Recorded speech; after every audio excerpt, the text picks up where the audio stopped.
is the simplest uncut shape. I'm going to show you 4 of the basic patches we use to make quilts, and this is just the beginning of the shapes. All of them are cut from squares. So our first one patch is a square. It's a 4-sided figure. All 4 sides are equal. If we take this square and cut it in half, either horizontally or vertically, we get 2 rectangle patches. So these are 2 rectangle patches. And if we take that same square, cut it in half once on the diagonal, we'll get 2 half square triangle patches. Then if we take that square again and we cut it in half twice on the diagonal, we'll get 4 quarter square triangle patches. So from one square, we can get all these shapes. And you can get more of it. This is the only ones we're talking about for the first 5 mini workshops. Typically, you want to identify your patches. Most often you'll see letters used. So we're going to call this square A, patch A. These rectangles are 2 patches and they're patch B. These are 2 patches and they're patch C. These are the half square triangle patches, and patch D is the quarter square triangle patches. So this is how we identify our patches. Now let's say you have 2 different sizes of square in your project. The smaller square will get its own letter.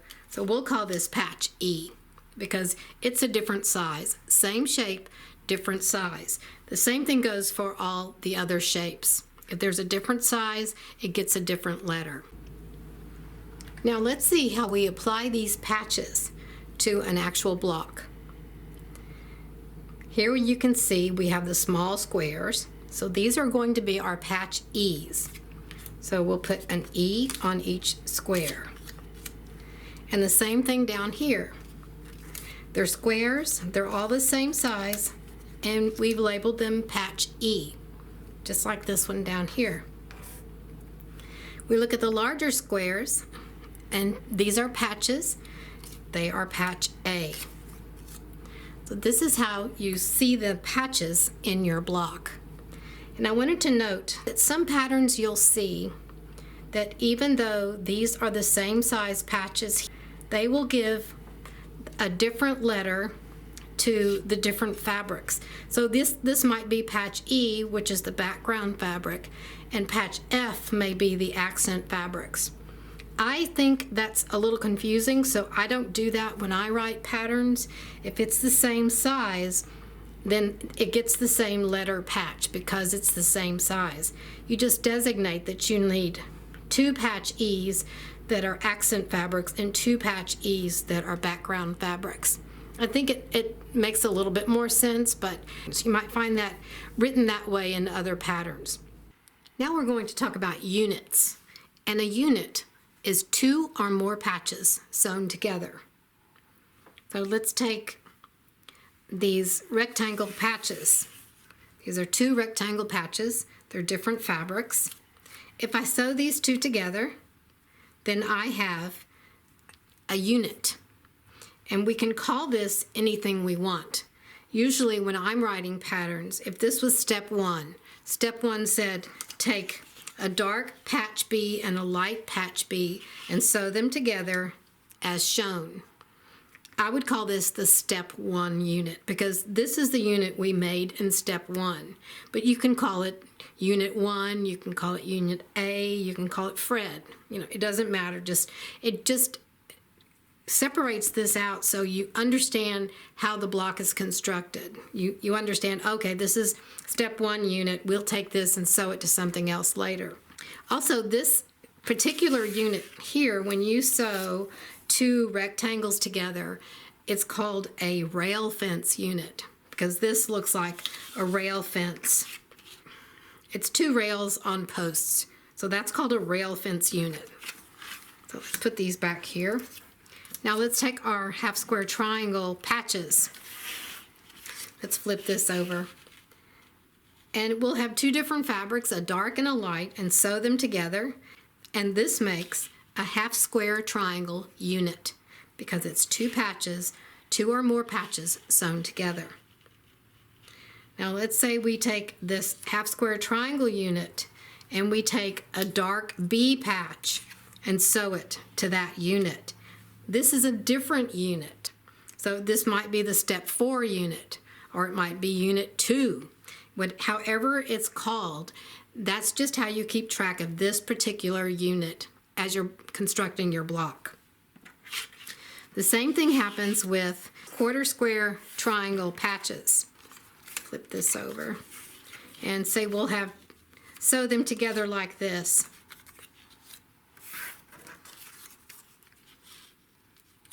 So we'll take two dark quarter square triangle patches and two light quarter square triangle patches, or we can call them patch D. Sew them together like this. You'll sew these two together first, and these two. Press the seams and then sew these two larger triangles together. And this becomes a quarter square triangle unit, or in this case, this is called an hourglass unit because it looks like an hourglass. Sometimes you can call this a block, but we'll call it a unit for now because this unit is going to go into a block. If we look back at our pieced block, we see we have 4 patch E's sewn together, and they make a 4-patch unit, or we can call it step 2 unit, whatever it is.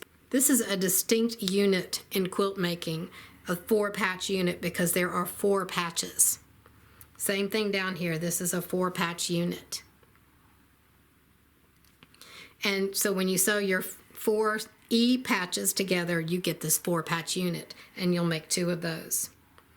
These are the A patches. We haven't sewed those together yet. We'll take the A patches next and sew them onto the 4-patch units like this, and then that would complete this block. Now we're going to talk about grids and how grids are used to design your blocks and to piece your blocks. And a grid is the framework you use for your patches and units. If you look at this block, you have a 4-patch unit, you have a square patch, you have another square patch, and another 4-patch unit. When you have a grid, each space in the grid needs to be filled with either a patch or a unit. So if we look at this, here's a unit, here's a patch. Here's a patch, here's a unit. This is a 2x2 grid. This is space 1, space 2. 2 across and 2 down. Space 1, space 2. And this is row 2, row 1. If you multiply 2 times 2, it's 4. That tells you you need a total of 4 units or patches to fill out this entire grid, which is your block. Let me show you a different way. A 2x2 grids are common, and 3x3 and 4x4 grids are also very common. They're good ways to get 12-inch blocks. Here's a grid, and this is a 3x3 grid. We're not talking about size right now because we'll talk about that later. So 3 times 3 is 9. That means we need to have 9 patches or units to fill out. I'm going to put in this grid space a half square triangle unit. I'm just going to color that in. That's going to be a dark one. And I like to call these outer 4 spaces the corner units. For each of the corner units, I'm going to put a half square triangle unit. So here's my dark side, my light side, dark and light. Let's do the same thing here. This is very crude, but you'll get the idea. So my corner units in this grid are all half square triangle units. Then these spaces, grid spaces between the corners, so this space here, here, here, and here, I call the side units. I think I'll put a rail fence unit in here on the side units. I'm going to color this all in. And I'll do this. There's my rail fence unit, dark and light rail fence. These are the rectangle patches, remember that? And just color this all in. And I think I'll leave this just one square patch in the center. So I have one patch in the center. It's a one center. And I have 4 units for my corners, 4 corner. And I have my rail fence units, and there are 4 of those for the sides. If I total these up, 4 plus 4 is 8, plus 1 is 9. So this is my 3 by 3 grid, which means I need 9 units or patches to fill up each space in the grid. So I have my 9 units or patches that fill in the grid. And you can see this is a churn dash quilt block. So that's the very basics of using a grid. Later on, when we start talking about finished size versus cut size, you can make this any size block you like. So that's how grids work. And finally, I define a block as one or more patches or units sewn together. The grid is your framework. It's how you design your block and calculate your sizes. The block that you finish is the actual product of your grid work. For this last section of today's workshop, I want to talk about usable fabric width, grain lines, and cutting strips. This is a piece of fabric as it comes off the bolt. Here's the fold from the bolt. Here are the 2 selvage edges, and it's folded together. And I say usable fabric width because I don't like to use the selvage in my quilting, so I will cut that off. Normally, the width of your fabric is 44 to 45 inches, but in reality, sometimes it's not that. And then the other selvage end, you can see the little holes that are in there from, I guess, when it moves on the machine as it's being dyed or however it is worked, it's there too, and I don't like those in my quilts.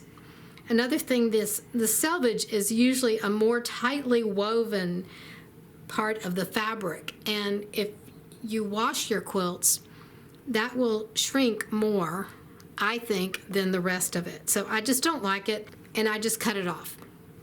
I'm going to put the 0 line on the mat just past the selvage. So I'll measure, the 0 part is here, and I'll look down to this side, and the fold is right at about 21 3/4 inches. And since this is folded, I'm going to multiply 21.75 times 2. So this gives me a usable fabric width of 43.5 inches. And I will just write that down for the fabric to know that I'll have enough. But what I normally do is I just use the number 42 for everything, so I don't have to calculate each bit of fabric. All of my calculations are assumed of 42 inches of usable fabric width. Now we'll talk about grain lines. We have a lengthwise grain of fabric that goes parallel to the selvage, and the crosswise grain goes perpendicular or across. Crosswise grain means across, and lengthwise grain is the length of fabric, and this is how you buy it. If you buy a half a yard, that's the length. It's a half a yard long. The other grain line is the bias edge, and it's a 45-degree angle, and if you pull on that, you see it stretches a whole bunch. And why we care about grain lines is We prefer to have the lengthwise or the crosswise grain to be on the outer edges of our patches and our units. So if I have a half square triangle like this, I don't want to cut it like that, because if the half square triangle is going in my block like this, I don't want to cut this along this way, because that would mean the bias edge here, which stretches more, is going to be along the top and the side of my block. I would rather have the lengthwise or crosswise grains going this way. So I would rather cut my half square triangle like this. The 90-degree angle sides go either along the crosswise or the lengthwise grain. And if it doesn't bug you, then that's fine. You can cut however you like. Let's say you have a piece of fabric and the selvage is cut off and you have no idea which is the lengthwise and which is the crosswise grain.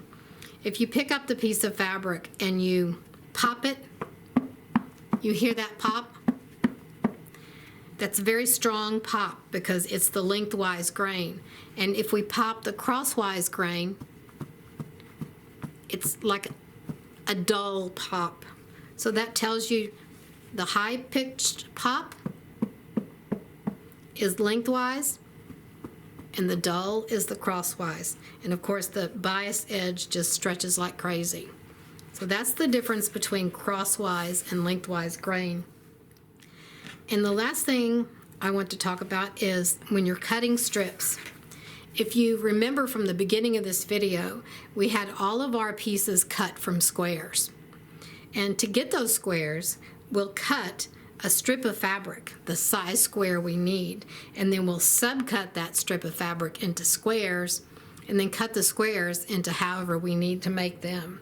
Whenever you read quilting instructions that say, cut one strip of fabric 3.5 inches times the width of fabric. So what you do is you trim off one edge, and then you measure from this edge down to 3.5 inches, and then you cut your fabric that way. So I would put my 3.5 inches there and cut my strip like this.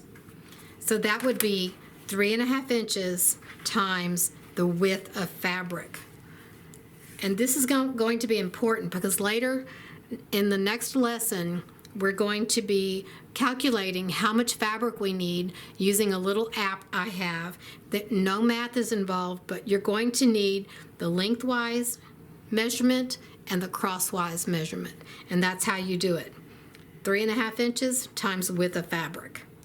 2.5 inches times width of fabric. You always measure down along the selvage edge.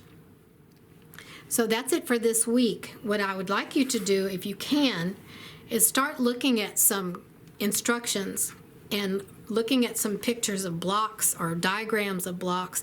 See if you can't pick out the patches and the units now that you know what those are.